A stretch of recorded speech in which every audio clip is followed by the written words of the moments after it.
Just walking in the door at the Barber Vintage Motorsports Museum, and just get hit immediately with versions of stuff that just I've only heard that they shipped these out without suspensions, and that they would have sent the Lotus Elite out to dealerships not painted, so that they would have just been able to, the customers could choose whatever. But to see the thinness and the quality of the fiberglass and the vision of the thing that was being sold was this light car, arguably one of the most lovely automobile designs to hit the road. The flowing lines and man, I'm just enamored on this thing, and it's such a neat thing to see one in a raw fiberglass.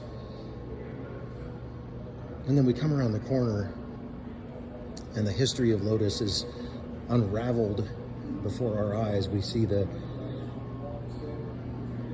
first one.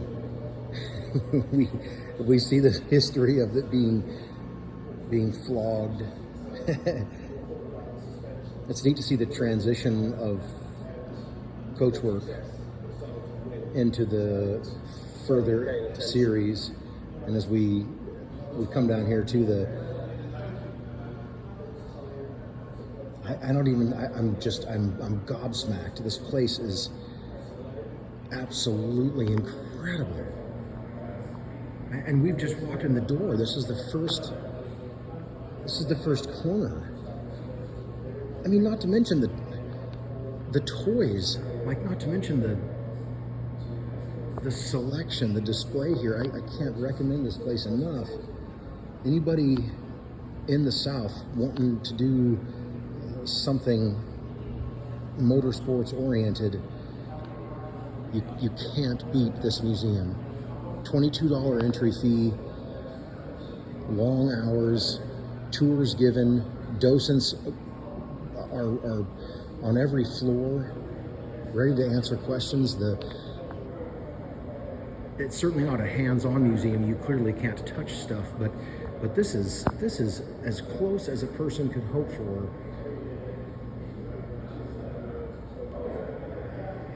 And the fact that they've got such a variety of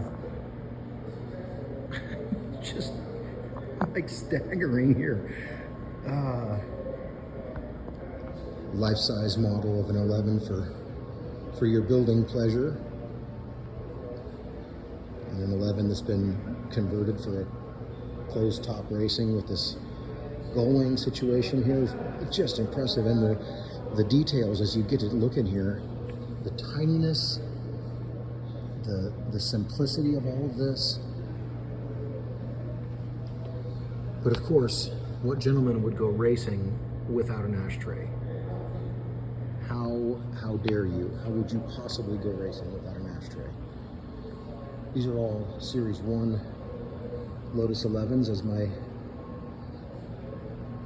friend has told me some details, some nuances, the little lines along the fender well. Casey was pointing out that that's a Series 1 indicator, that the machining marks there would have indicated they tried to have a folded edge there, a little bit of a style line.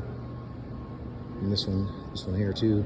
This is a great story on this one. This is the Lotus 11 that inspired Skip Barber to not only get into racing, but to particularly get into Lotuses. And the history of Lotus is amazing. And again, I'm just staggering. This is an incredible display from the fire pumps that the Coventry Climax is so well known for in England, being used for industrial purposes, to far more refined and incredible displays. I again can't tell you enough how much I'd recommend that you come and check out the Skip Barber Vintage Motorsports Museum. 100%. And it's just getting started. There are 4 floors of this.